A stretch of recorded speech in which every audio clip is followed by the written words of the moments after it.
Hello and welcome to today's webinar, Identifying the Online Opportunity in African Languages. My name is Becky and I will be moderating this event. Attendees have the opportunity to place questions into the chat during this session. We will leave time at the end for Q&A. It is now my pleasure to introduce you to your speakers, Arlo Mal and Jill Goldsberry. Thank you. You may now begin.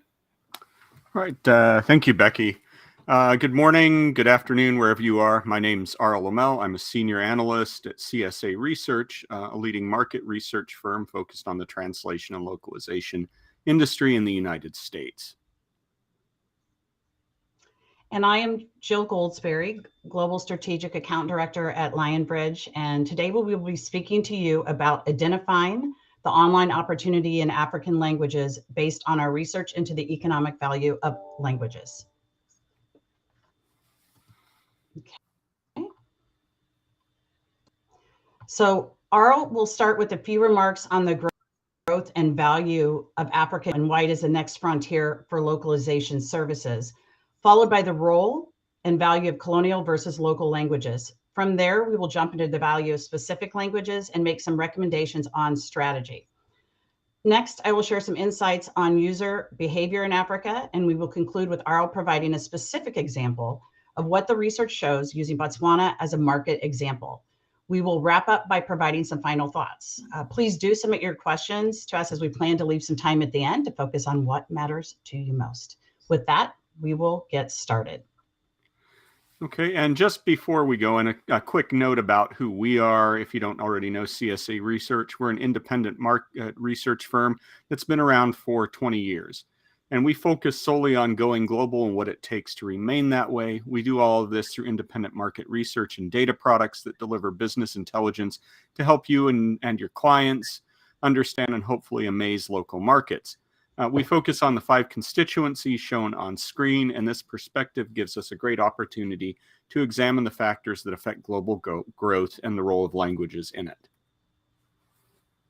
Okay. And now I'm going to do just a quick commercial as well on Lionbridge. So Lionbridge is a global content company transforming content for thousands of customers around the world. And the needs of our clients range from content creation to text and multimedia localization through to linguistic and functionality testing in any language. Lionbridge is dedicated to enabling businesses reaching the emerging markets and next billion users. And I'm particularly excited to share insights on the emerging African market today with Arl. Okay, now let's get started by talking a bit about the interest in Africa. Arl? Okay, now I want to start with a few observations about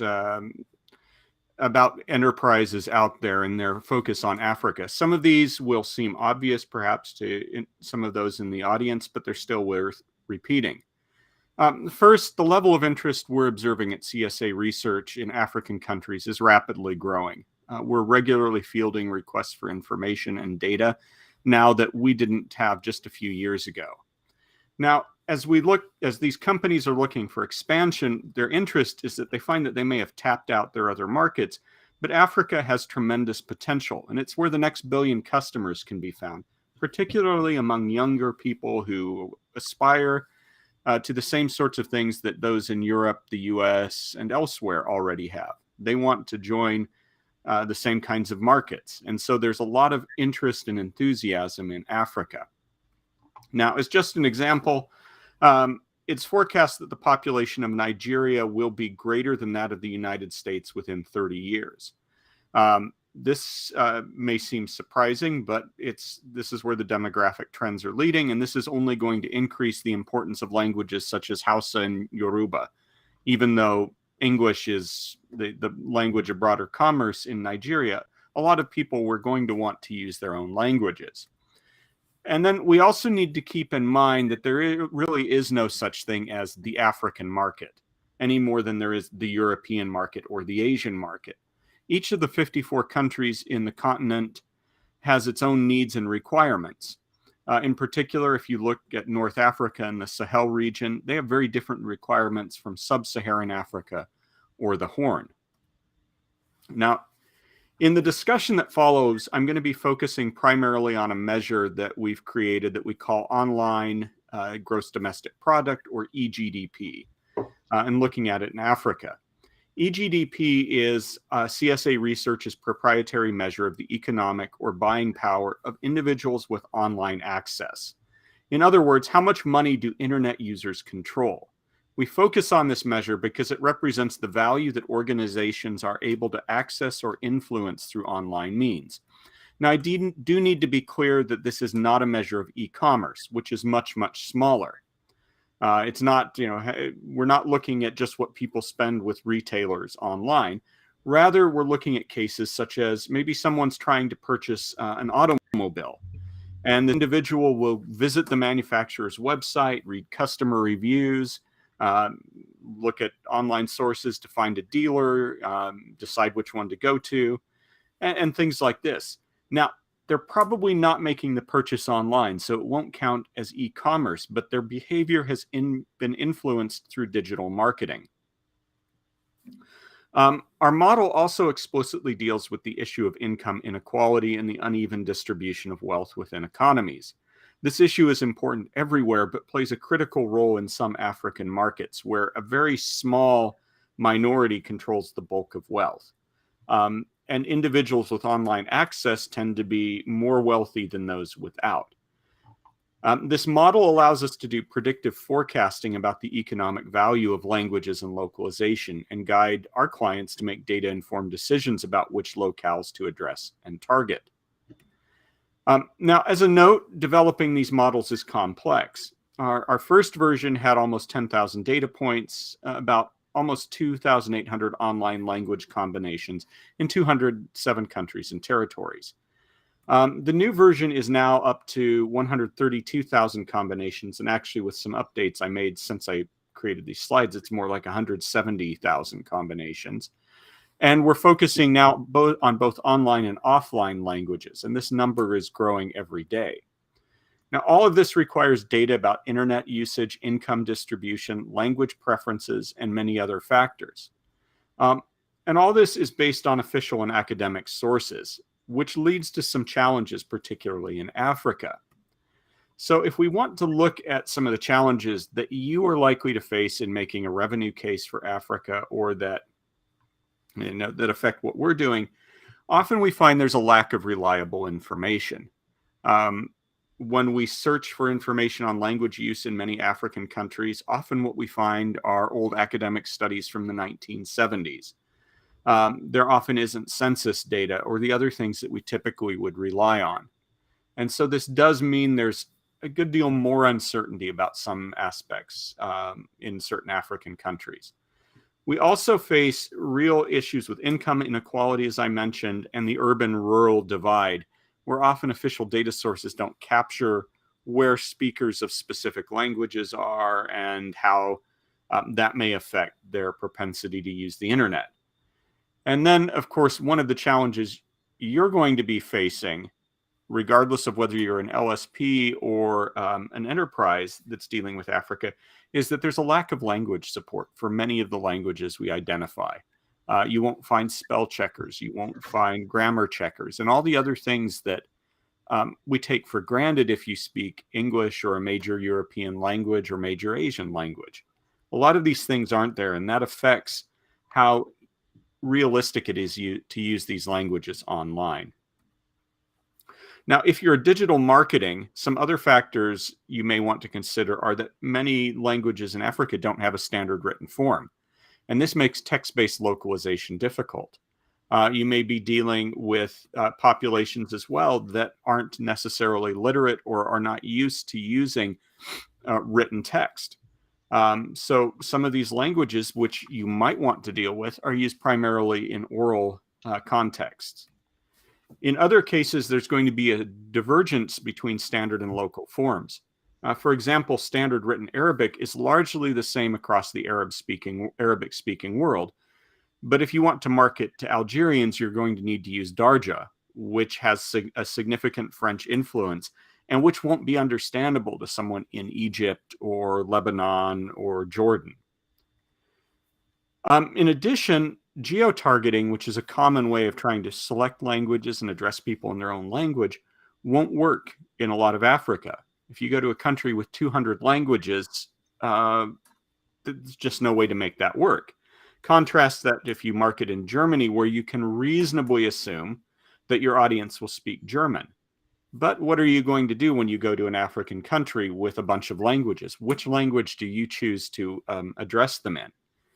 And that may have political implications.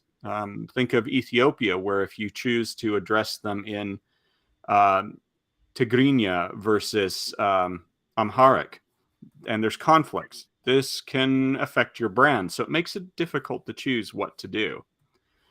And then finally, your choice of language will depend on what income brackets you're targeting and the prestige factor associated with particular languages. In some cases, using colonial languages will be the right choice, but in others, it may not. And finally, if you're running a localization team or LSP, the following issues will pose challenges for you. First, finding qualified translators, particularly for technical fields.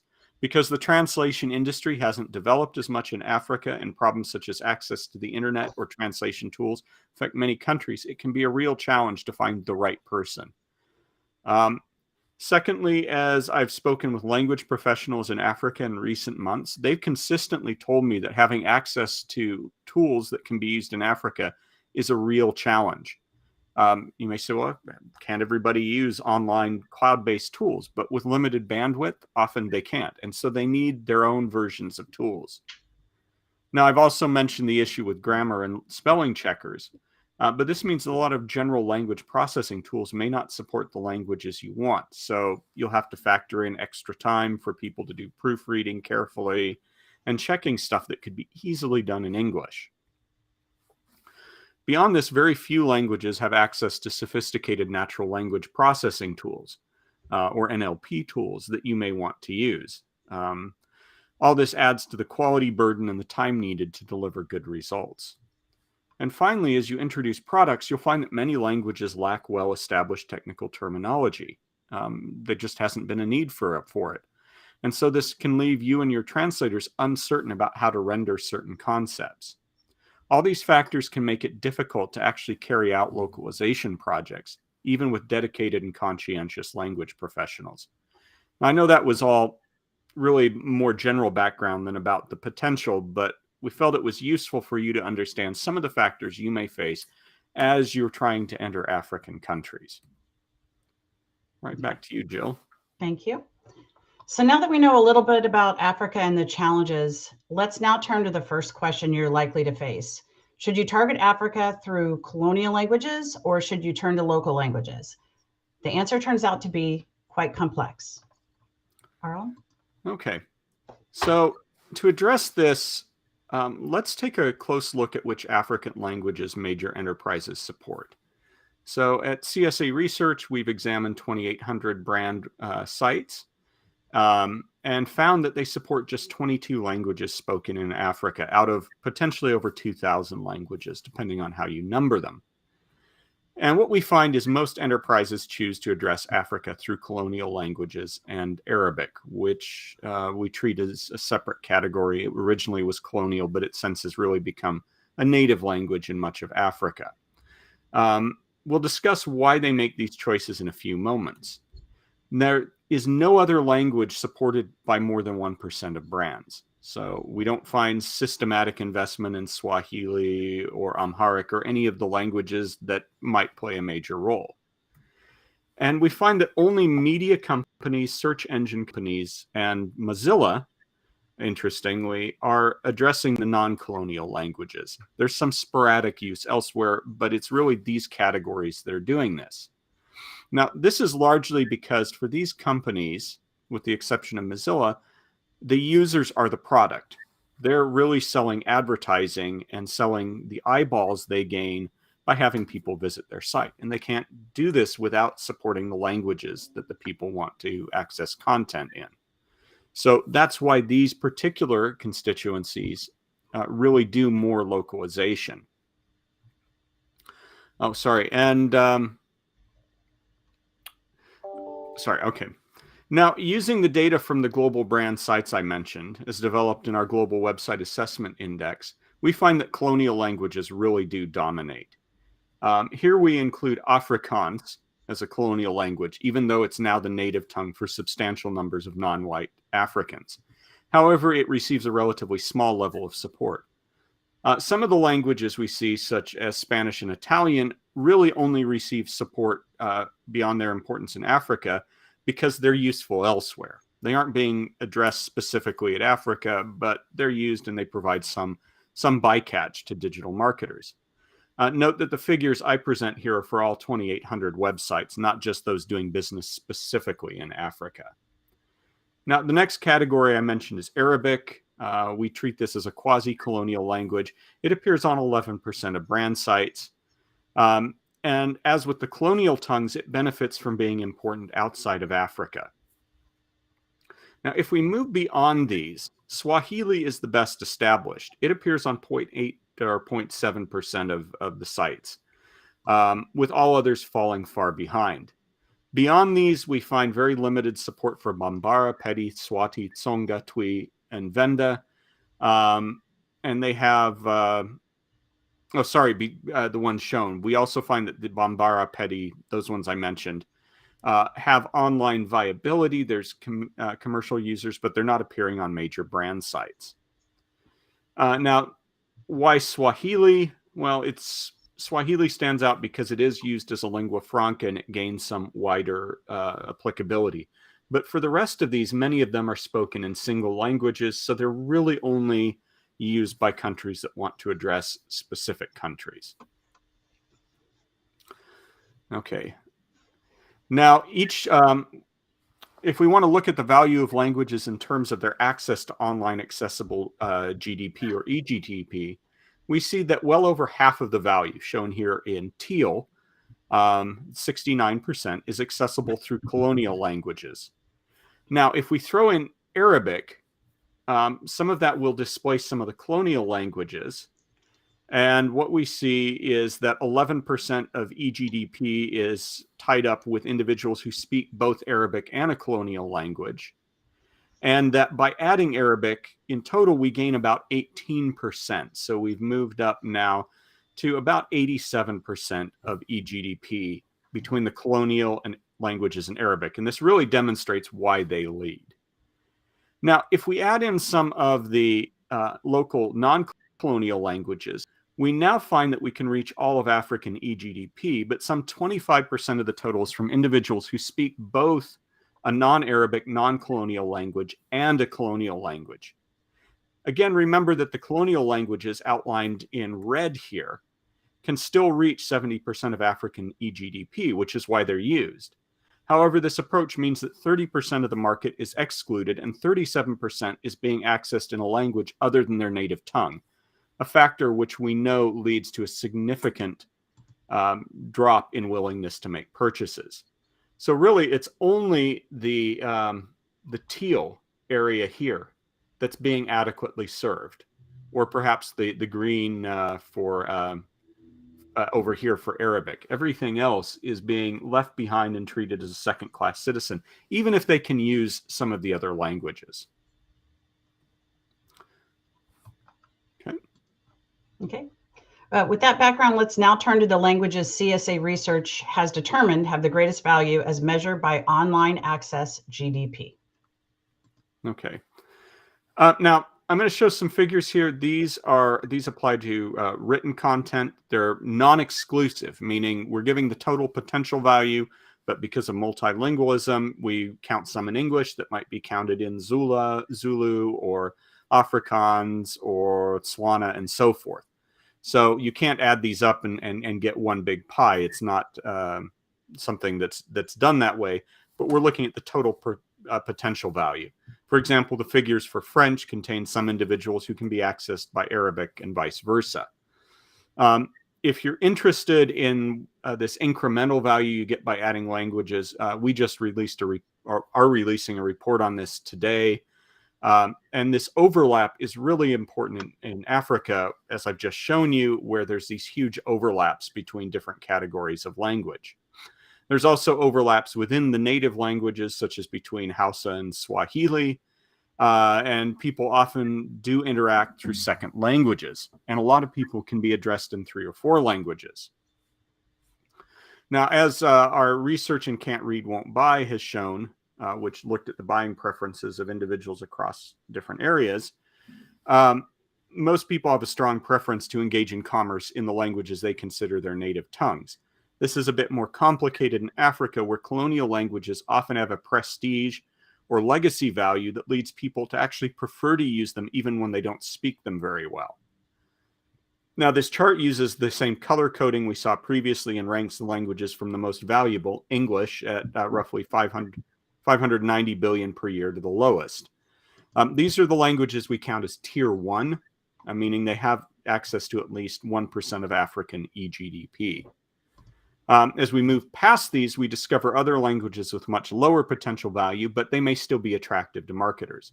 And we see 2 colonial languages, Spanish and Italian, with very low levels. These are languages with really limited presence that appear primarily because of their value elsewhere that I've mentioned, but you do see some support for them in some countries.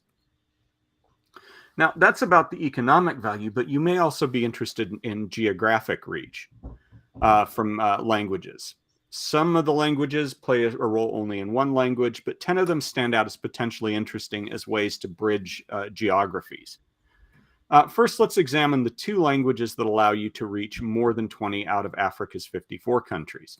English has a significant role in 28 countries, although in many of them the level of English knowledge is relatively low. If you're looking for the greatest geographical spread and economic value, English does lead, especially with younger populations, as seen in Francophone Algeria, where younger people increasingly actually prefer English. But French isn't far behind, with an economic presence in 27 countries. Many of them are ones where English has very little reach. It does make sense to address both of these for maximum market penetration. If we move on, Arabic addresses 17 countries in the north of Africa. And for many of them, it's really your only choice to reach the majority of the population. However, as I mentioned earlier, you have to keep in mind that Arabic is not a monolithic language, and it has 3 major variants in Africa, with considerable variation even within those. Materials written for Algeria will not be as effective in Egypt or in the Horn of Africa, which speaks a peninsular Arabic dialect. In much of North Africa, another group of language called Amazigh plays a major role in spoken discourse, with approximately 1/3 of Maghrebi speakers of Arabic also speaking Amazigh, which has been called Berber as well. Now, if we want to move down, we can look at languages that play a significant role in at least 3 countries. First of these is Hausa, a major commercial role in 8 countries in the north of sub-Saharan Africa. Next comes Portuguese, spoken in 5 African countries, with a smaller presence in several others. Swahili reaches 4 countries in Eastern Central Africa, and actually Swahili speakers reach much broader through trading relations. Somali plays a major role in the Horn of Africa, and Swana is a major Bantu language in Botswana, South Africa, and Zimbabwe, where it coexists with English. And finally, Wolof provides access to 3 countries in far Western Africa. And interestingly, to me, it's the likely source of the English word banana via Spanish or Portuguese. I learned that recently. Now, before we move on, note that 2 of the languages are colonial, the 3rd is a semi-colonial language, and 5 of the remaining 6 are indigenous to the areas where they're spoken. This distributional factor is one reason so many businesses choose to address Africa with English, French, and Arabic. Because they tend to already create content in these languages, they treat Africa opportunistically rather than strategically. So now let's do a quick shift to look at the strength of these languages in terms of their total online population, which is distinct from their buying power. Some cases you're interested in buying power, sometimes you're interested in the number of eyeballs. This figure represents our best analysis of the number of individuals who can speak each language, regardless of whether it's native or a second language in Africa. As a result, these numbers, again, aren't exclusive, so people appear in multiple categories. If we examine the ranking of languages by online population, again, it's evidence that English, Arabic, and French play an outsized role, both for their numbers of speakers and their geographic distribution. Amongst the other colonial languages, Portuguese and Afrikaans switch place. showing how important factoring income into your plan is. Afrikaans offers 50% more accessible eGDP than Portuguese, but Portuguese has 40% more speakers. So if your marketing plans rely on attracting individuals, Portuguese is a better bet than Afrikaans.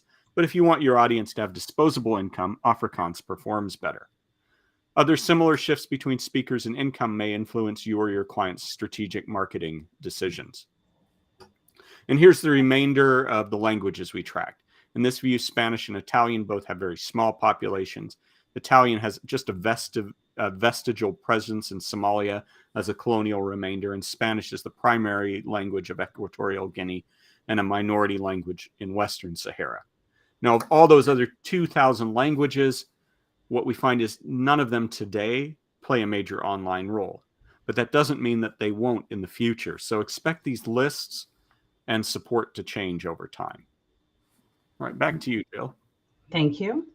Let's take a look now at the overall buying power in Africa. This slide here is based on information from research done by the IFC and Google and covers the entire continent of Africa. In 2020, Africans spent more than $100 billion, and this is expected to grow 6 times over by 2050. Africa is the youngest continent on the planet, and its people are expected to embrace the online markets. Looking specifically at the sub-Saharan region, Nigeria, South Africa, and Kenya, they are in the top 5 when it comes to economic buying power. These countries and their languages are a great place for companies to start with when building their language strategy. Okay. Now, let's dive a little deeper into the languages here and the economic buying power by language. As we would expect, the colonial languages, with the exception of Portuguese, have more buying power than the African languages. But today we are focusing on expansion in Africa, so I will be focused on the sub-Saharan languages.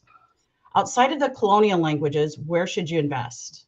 Looking at the economic buying power in Africa, we can see that those countries with the largest capacity for buying power are by far South Africa and Nigeria. Localization into the languages spoken in these 2 locales would be the best return on your localization investment, and it is quite a list. Afrikaans, Northern and Southern Sotho, Xhosa and Zulu in South Africa, Fola, Hausa, Igbo, and Yoruba in Nigeria. And then looking at the economic buying power by language, Zulu, Hausa, and Afrikaans are the top 3. Yoruba, Xhosa, and Xhosa and Southern Sotho also make up the list of the top 15 languages, but Northern Sotho, Fola, Igbo are not part of the top 15.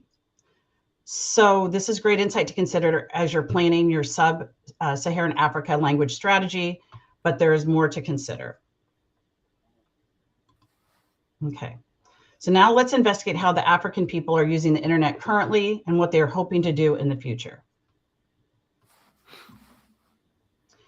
Okay, so as you think about the sub-Saharan language strategy, these pieces become more important to understand. And in addition to the buying power we've shared, understanding the infrastructure and preferences are key. On the left, this is a view into the availability and utilization of internet in sub-Saharan Africa. The blue and gray sections make up those individuals who are and have access and use the internet in that location. Blue represents the users in the urban areas, and gray represents the rural locations. Red denotes locations where there is no internet availability. What I guess is really most important and interesting to point out here is the utilization gap, which is represented in yellow. This is where the internet is available, but for one reason or another, people are not utilizing the internet, not using it. So this is most likely due to an inability to either afford the internet, no internet available, technology is simply not available in much of rural Africa. On the right side here, on the second graph we have, we're looking at the device preferences in sub-Saharan Africa. And as we would expect to see, smartphones are the favorite device. Interestingly, though, in the Ivory Coast, Sudan, and Senegal, we see that tablets are either the preferred device or a very close second. Given that phones are the primary device used on the continent, ensuring that your content is developed with mobile functionality in mind will be critical. At the same time, it is important to keep in mind as content is developed in Africa that bandwidth and access are a challenge. So producing content that doesn't require large amounts of data will be important. In fact, mobile plans in Africa limit the amount of data a user can consume in any given day. So the less data required, the more accessible your content will be. Okay. So moving along here to now that we've already discussed the infrastructure and hardware, let's dive into what people in sub-Saharan Africa are doing while they are online.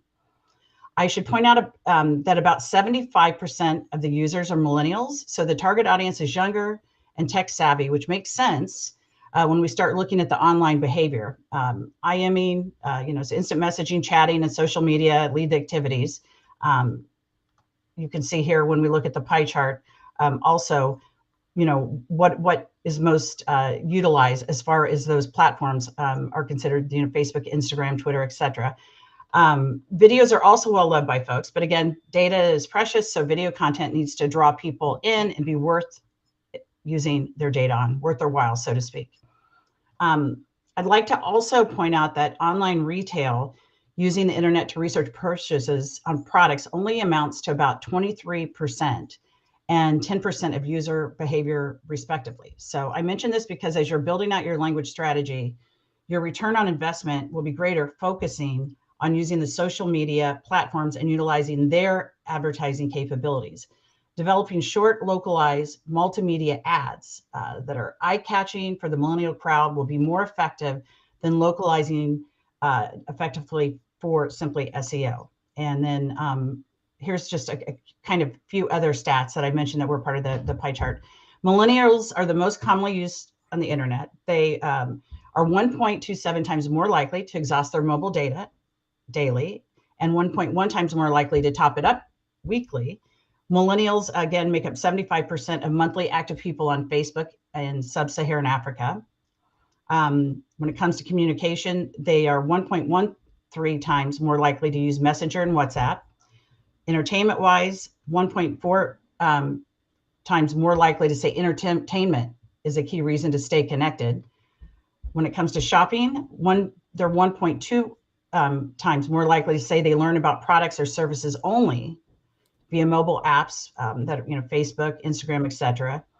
88% access to information, 87% connecting with friends and family, 80% entertainment, 76% access to education and learning, 74% access to services, which would be like health, banking, things that are also important, of course, and 70% career opportunities, 61% access to government services, and also 89% watch online videos at least monthly. 54% have posted or shared a video on Facebook. And now, things, again, to consider is that strategies for localization and digital marketing localize for impact. While mobile is clearly a unifier across the region, sub-Saharan Africa remains one of the most culturally diverse places on earth. Take technological, cultural, and linguistic diversity into account to create experiences that resonate. Consider partnering with local entrepreneurs to build solutions from the ground up, letting local ingenuity be your guide. It's easy to say. Matter to millennials. Millennials in the future, they're driving the online and mobile movement, let's be clear. They prove their dedication to connectivity through the daily trade-offs they make so they can be online when it matters most. They're powerful evangelists for the internet and could play the same role, understand their needs and preferences. Deliver experiences and efficiency. People love video, but the data can be costly. Offer quality content and a compelling reason to watch. And consider lighter weight formats for when people don't have Wi-Fi access. And explore how messaging can streamline, whether that's through creatively using WhatsApp or building a messenger bot. Okay, and then on to the next slide.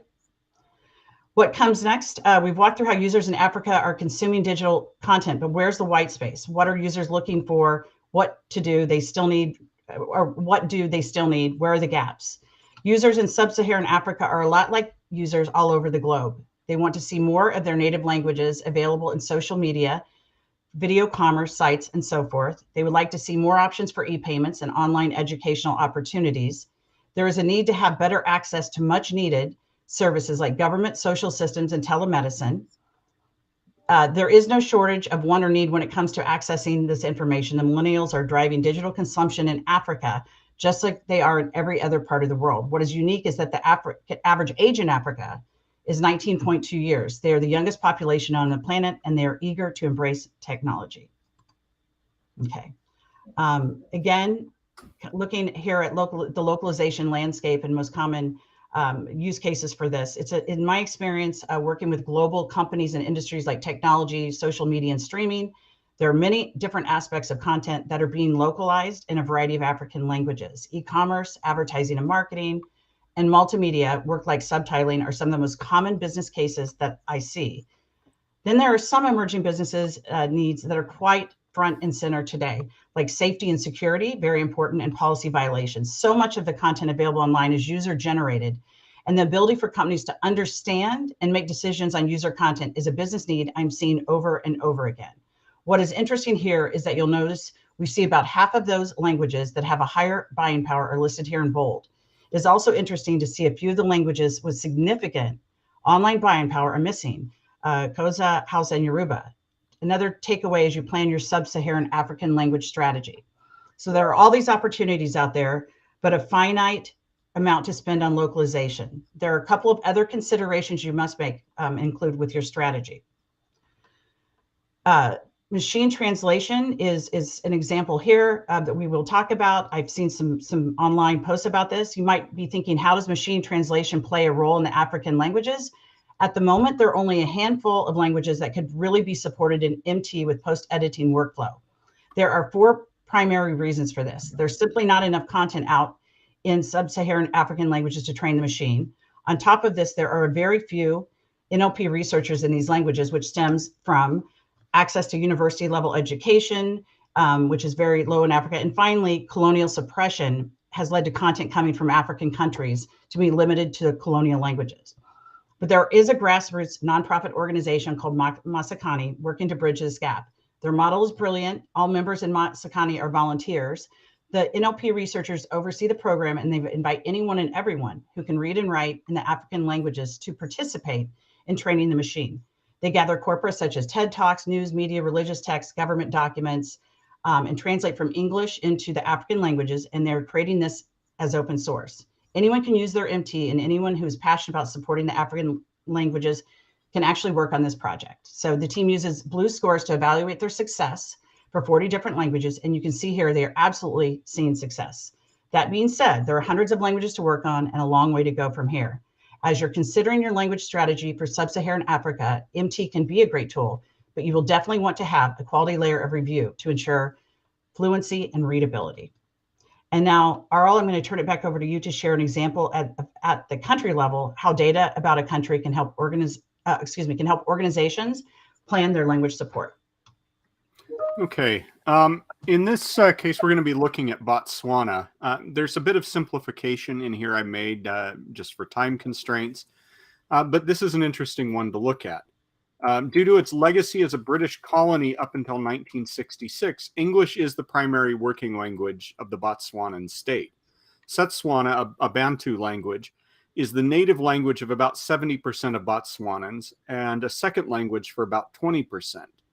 As a result, it exists in a state of what's called diglossia with English, where approximately 35% of the population speaks. Although in relative terms, English is more widely spoken among individuals who don't speak Setswana than among those who do.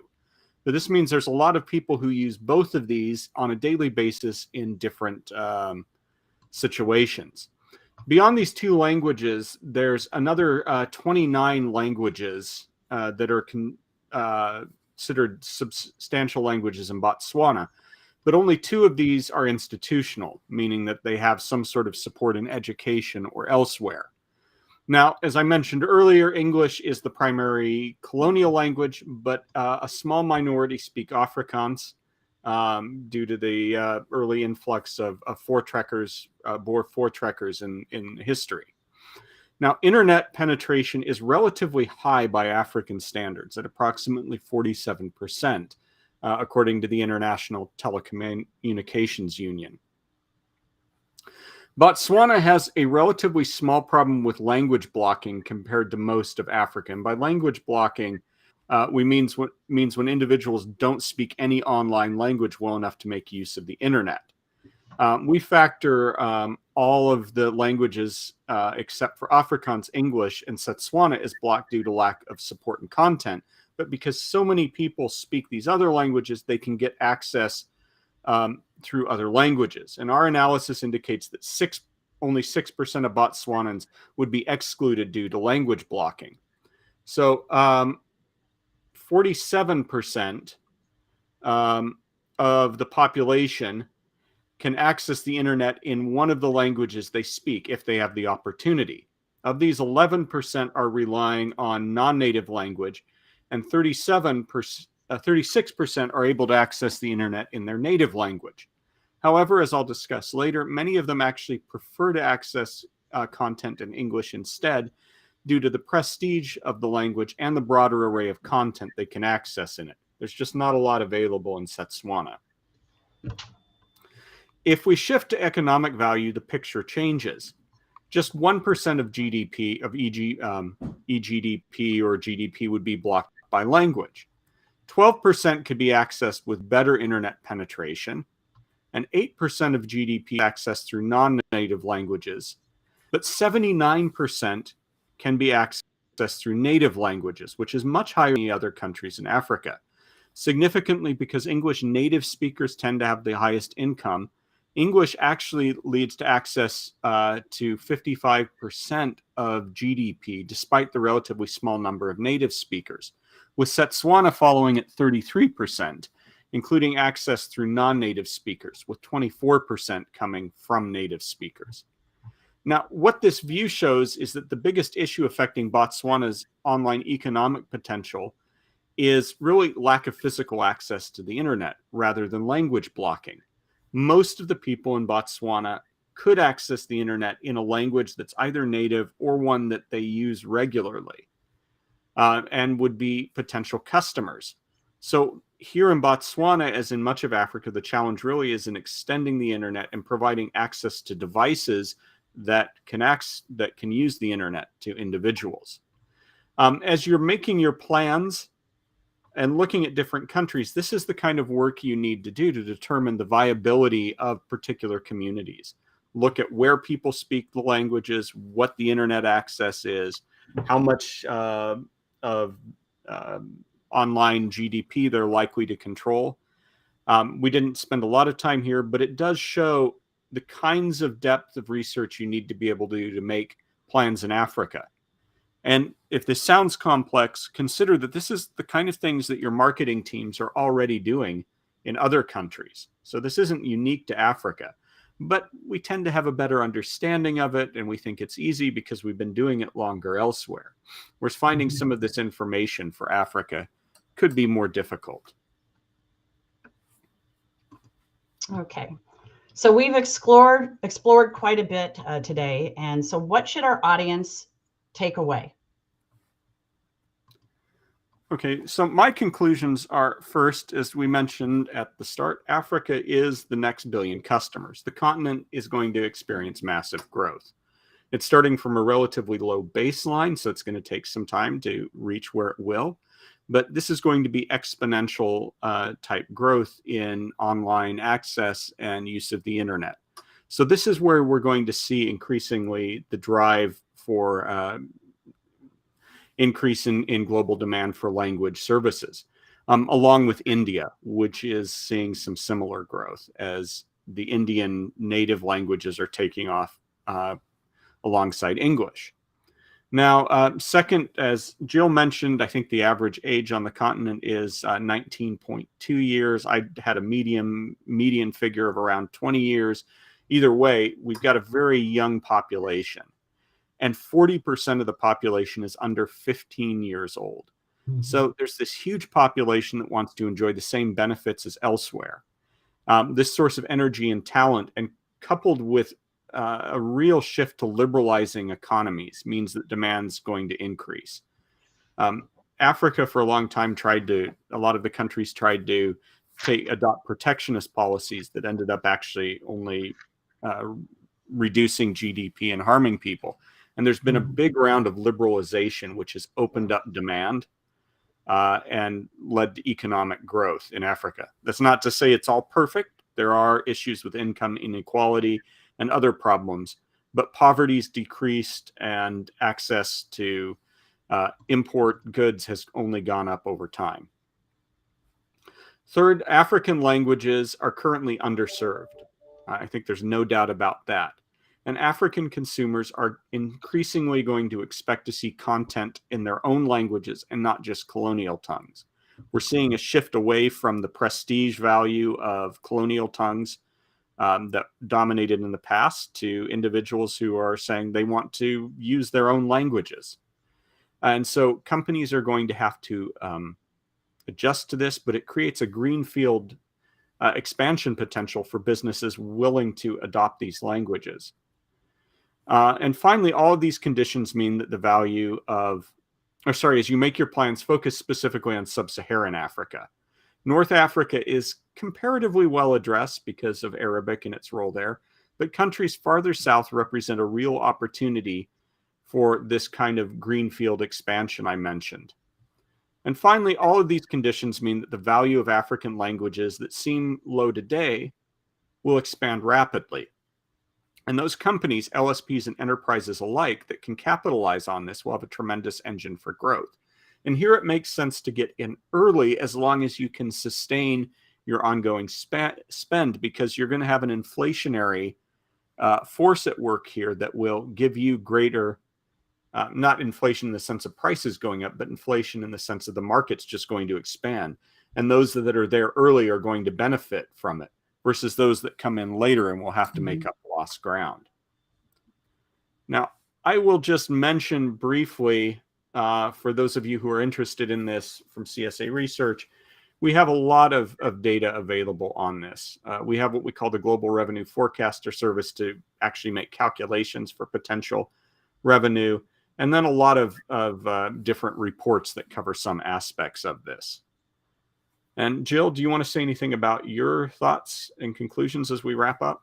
Yeah, I just basically want to thank everyone so much for attending. I see folks from all over here around the world, and just really, really appreciate and glad you could join us today. And just wanted to say too, if you have any follow-up questions now, feel free to email myself or our directory, directly. And I guess we'll probably just, open up for questions, if that's okay with you.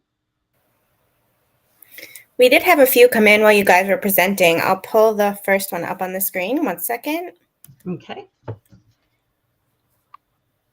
So what do you see as the role and value of English and French-based pidgins? Many of these are vibrant languages that are widely used. Subsuming them under colonial languages doesn't seem to fully do them justice.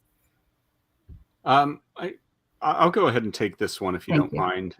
This is a really good question. And actually in the numbers I present, we don't treat them as being English or French or Portuguese. They're clearly their own languages.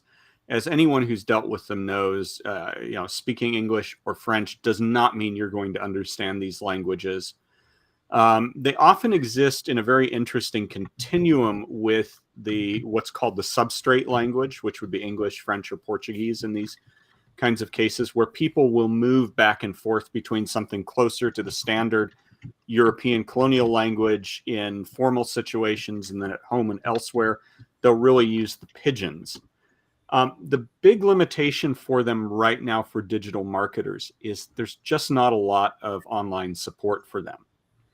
However, I think this represents an opportunity for those who want to go in and address them.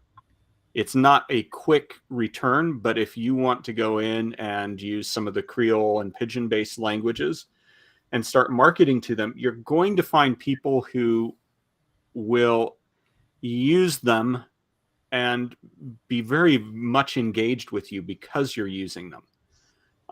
The method that we use really was only tracking things with an existing online presence. So that's why they didn't show up in the figures I'm showing, because it becomes a chicken and an egg situation. There's no value there because nobody's using them, but nobody's going to use them online until there's value there.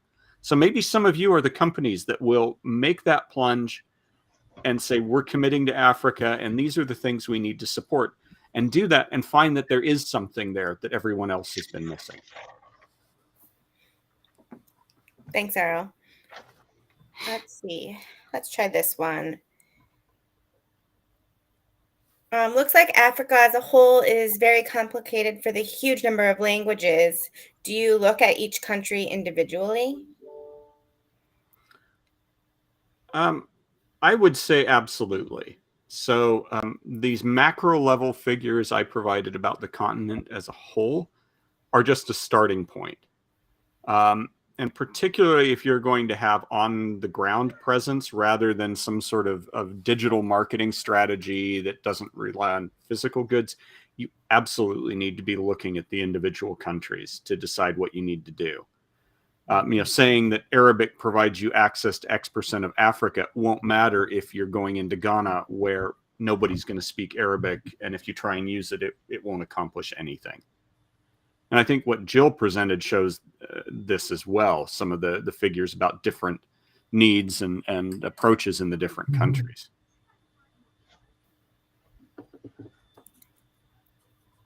And this one is going to be for me. So will this presentation be accessible in the future? So everyone, if you want to rewatch this, if you missed the beginning, it's available at this link and it'll stay that way for you to watch the recording once this ends. And just a couple more that came in too. So do you see regional differences in the localization industry in Africa? Jill, this one may be to you. Okay.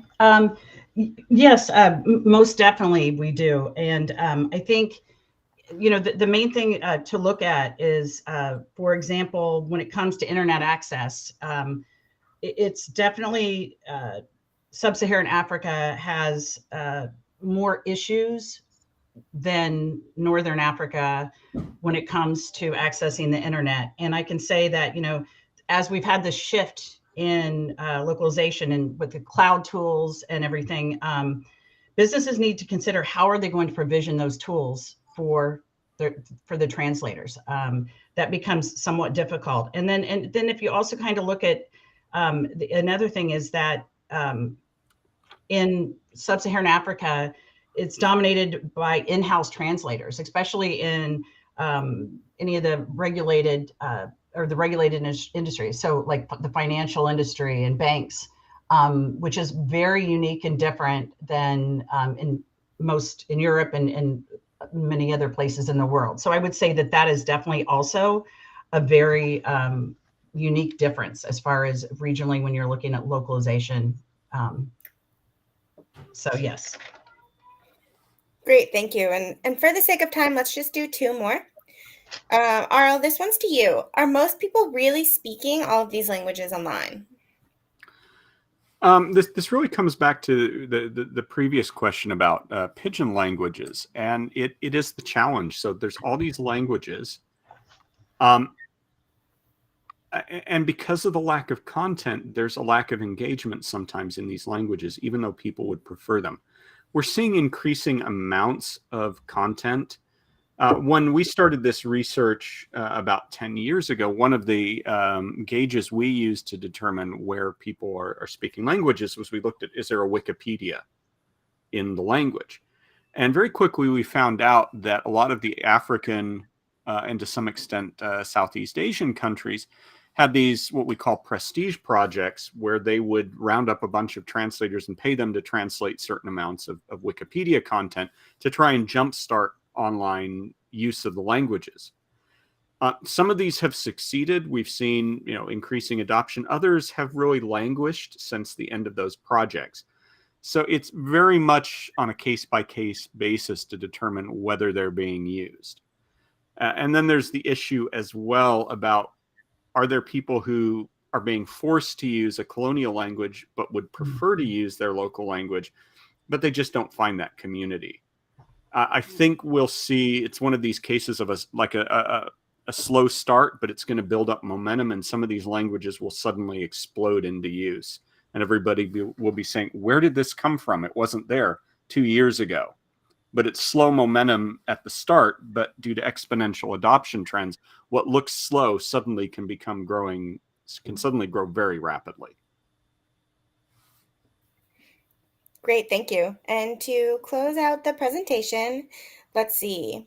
To Jill, what vertical is best suited to expand into Africa? So I would say most definitely the tech and social media verticals. As there in an earlier slide, I know we discussed that, when those companies, the user is the product, or that's, basically they need to reach the individual. So I would say any of those companies would be the ones that would be, my top or the top choice. However, I would say along with that though, and where localization comes in, would be for those companies that support user content, like social media, that their trust and safety teams and